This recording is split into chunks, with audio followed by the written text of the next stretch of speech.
Пригласили на праздник Пасхи.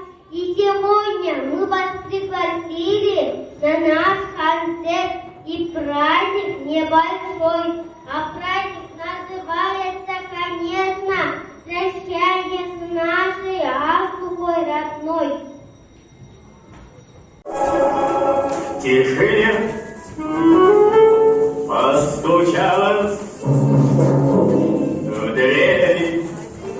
Неужели ты ко мне? Верю и не верю. Падал снег, плыл рассвет, осень морозила. Столько лет, столько